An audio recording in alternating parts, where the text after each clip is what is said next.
Gardening with children can be such great fun. You can almost think of the garden as an interactive classroom, but how do we inspire kids to get out in the garden? Well, today I'm gaining an insight into some teacher training with the RHS in investigating plant science through the school garden.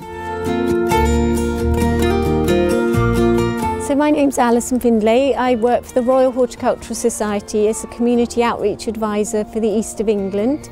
I'm here today at Edith Cavell Academy, and I'm running a gardening course for the University of East Anglia PGCE students, so they're trainee teachers. The RHS runs a campaign for school gardening, which is an online site, resource base for teachers and anybody working with young people can access, that will help them set up and run a garden in a school or a youth centre. So when you're weeding, you can see there's kind of two types of weeds.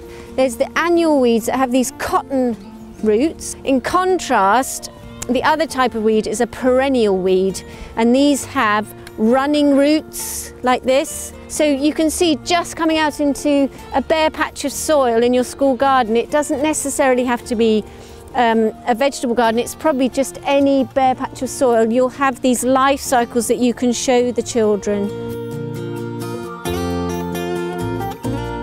Well, this is actually a science specialism week. So the point is to kind of see how we could use outdoor learning within science learning in our schools. So whether we've got these sort of facilities or what we could do if we haven't, and how we could build them if we haven't.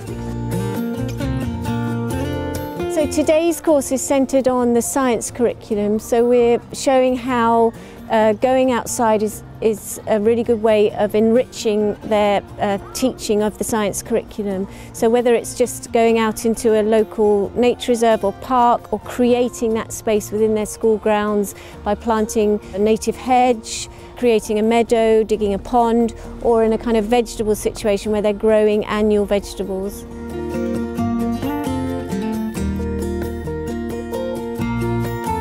Well, that was really interesting because the teachers themselves were learning valuable gardening skills in order to pass that on to school children.